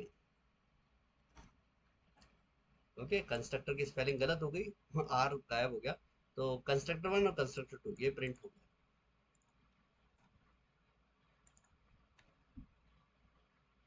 क्लियर। तो ये दोनों ऑब्जेक्ट यहाँ पर क्या है, अलग अलग। फिर वापस हम आते हैं नंबर 5 पे, एग्जाम्पल 5। और एग्जाम्पल 5 में हम एक काम करते हैं, मैं एक 1 पैरामीटर्स कंस्ट्रक्टर हटा देता हूँ, दोनों हटा देते हैं, और इसको मैं हटा देता हूँ। तो क्या ये वैलिड प्रोग्राम है, क्या ये वैलिड है, यस और नो बताइए।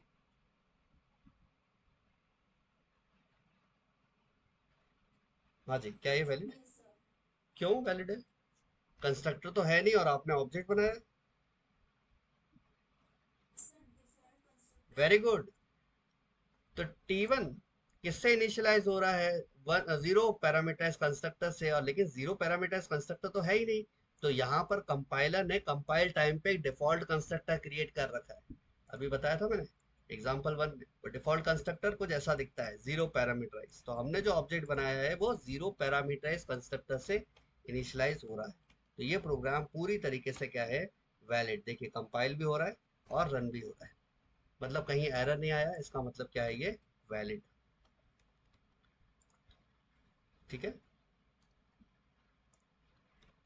तो ये है वैलिड।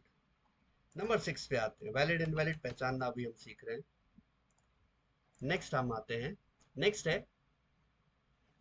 कि सर हमने दो कंस्ट्रक्टर क्रिएट करे, तो सॉरी दो ऑब्जेक्ट हमने क्रिएट करे हैं, T1 and T2। T1 object zero parameters constructor से इनिशियलाइज हो रहा है, और T2 वन पैरामीटराइज कंस्ट्रक्टर से इनिशियलाइज हो रहा है। लेकिन ना ही जीरो पैरामीटराइज कंस्ट्रक्टर हमने बनाया है, ना ही वन पैरामीटराइज कंस्ट्रक्टर हमने बनाया है। तो बताइए, क्या इस प्रोग्राम में एरर आएगी? क्या यह प्रोग्राम वैलिड है? क्या इस प्रोग्राम में लाइन नंबर 5 पे एरर आएगी? क्या इस प्रोग्राम में लाइन नंबर 6 पे एरर आएगी? बताइए।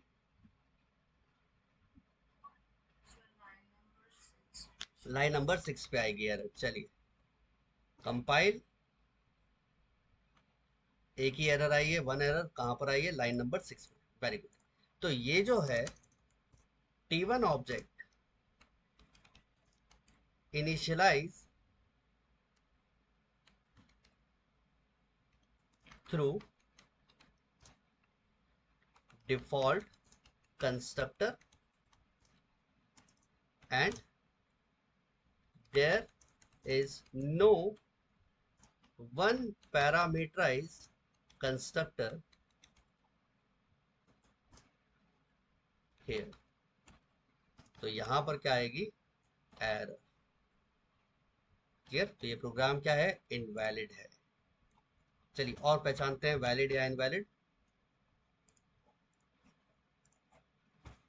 मैं एक कंस्ट्रक्टर बनाता हूं। ओहो, मैंने 10 लिख दिया। इंट ए, और यहां पर ये कंस्ट्रक्टर मैंने दे दिया। मतलब कंस्ट्रक्टर है, अंदर कुछ भी नहीं लिखवा रहे, खाली है। चलो कोई बात नहीं। तो बताइए आउटपुट क्या होगा?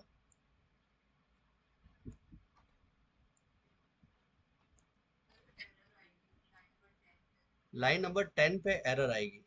लाइन नंबर 10 पे क्यों एरर आएगी? क्यों आएगी? क्योंकि टेस्ट कंस्ट्रक्टर तो ऑलरेडी डिफॉल्ट कंस्ट्रक्टर होगा। हाँ जी।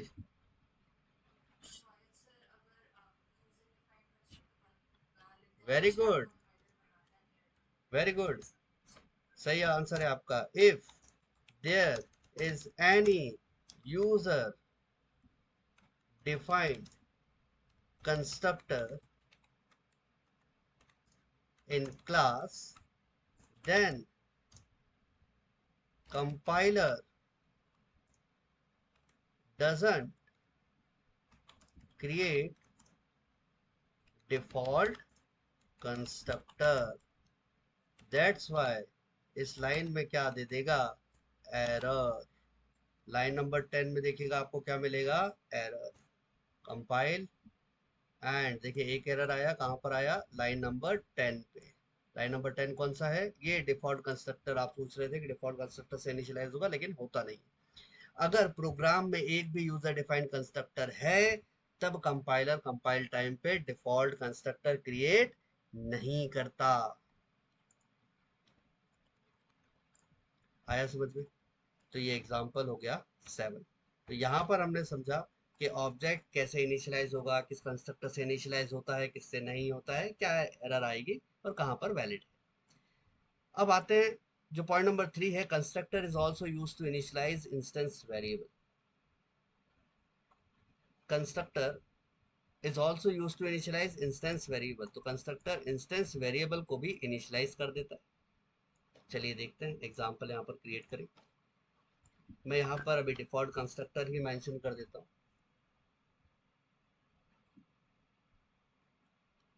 इंट ए इक्वल टू 100, ऐसा मैंने लिखा। ये कैसा वेरिएबल है? Instance variable. और इस इंस्टेंस वेरिएबल को हम कहाँ पर कॉल कर रहे हैं? मैं यहाँ पर यूज करना चाहता हूँ। यहाँ पर बोले तो मेन मेथड में। और मेन मेथड कैसा है? स्टैटिक। तो स्टैटिक से इंस्टेंस को कॉल करना है, तो क्या बनाते हैं? ऑब्जेक्ट। ऑब्जेक्ट बनाया होगा। तो हम यहाँ लिखते हैं T1 डॉट ए, कि T1 जाओ ए को कॉल करो। तो T1 ए को कॉल किया तो ए के पास क्या मिला उसको? 100। क्या लिख दिया इसने? 100। एक एक स्टेप आगे बढ़ाएंगे। Compile and run. क्या दे दिया? 100। देन ओके, नंबर 9, इसी को थोड़ा सा चेंज करेंगे।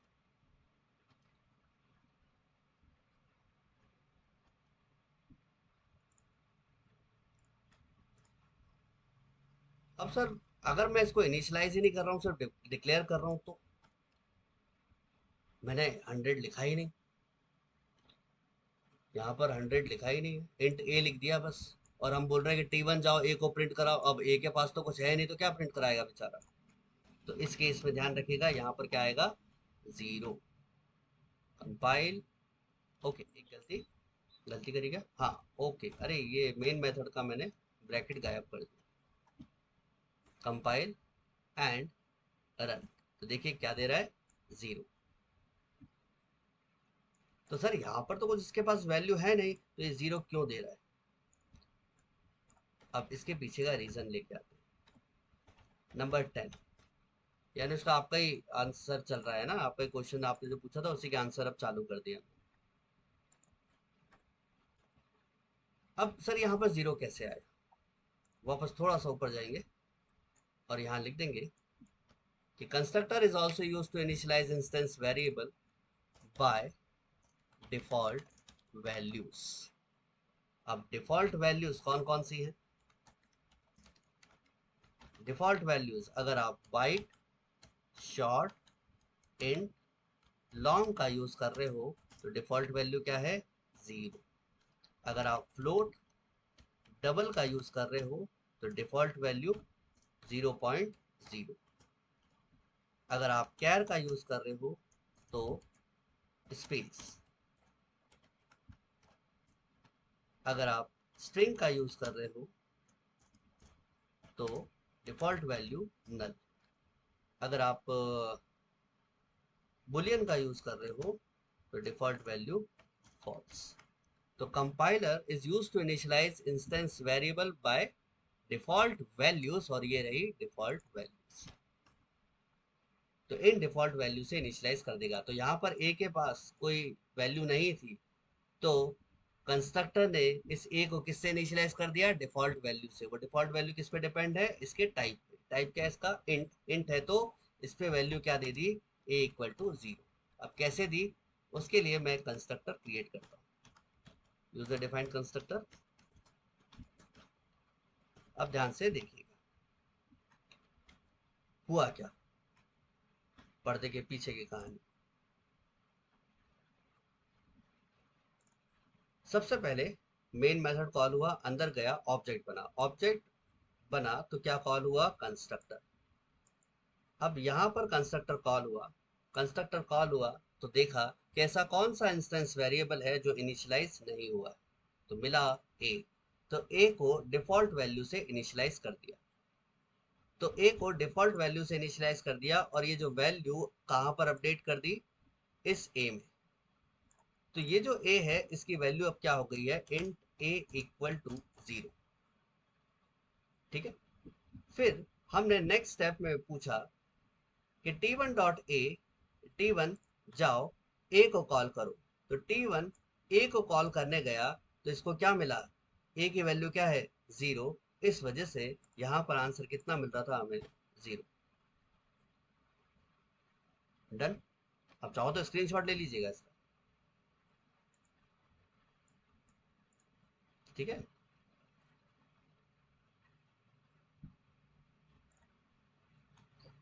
अच्छा, तो सर यहाँ पर जाके वो a इक्वल टू 0 हो पा रहा था, तो सर यहाँ पर हम कुछ अपने मन से भी लिख सकते हैं क्या, a इक्वल टू 1000 ऐसा लिख दिया, क्या अब ये a 1000 से इनिशियलाइज हो जाएगा, बिल्कुल। फॉर्मेशन में वापस चले, फॉर्मेशन में वापस गए हम, तो सर यहाँ पर हम फ्लो में हमने चेक किया, तो फ्लो में आपको कुछ ऐसा दिख रहा है। अब हुआ क्या, वापस एक बार चेक कर लीजिए। कंस्ट्रक्टर कॉल हुआ, कंस्ट्रक्टर कॉल हुआ तो यहाँ पर, हाँ कंस्ट्रक्टर कॉल हुआ, यहाँ पर ए की वैल्यू कितनी कर दी, अपडेट 1000।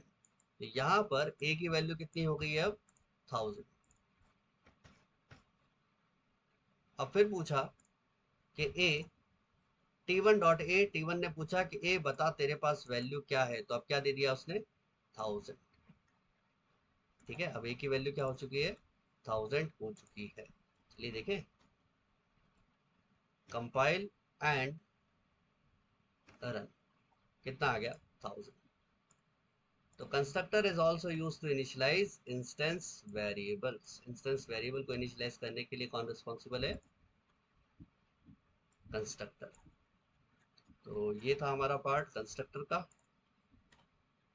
देन नेक्स्ट क्लास में हम क्या पढ़ेंगे वो मेंशन कर देता हूँ मैं। नेक्स्ट क्लास में यहाँ पर थे हम, अब यहाँ पर हम आगे पढ़ेंगे दिस कीवर्ड, और दिस कीवर्ड के बाद फिर हम स्टार्ट करेंगे ब्लॉक और इनर क्लास। ये छोटा सा एक टॉपिक है जो कंस्ट्रक्टर के बाद ही यूज होगा।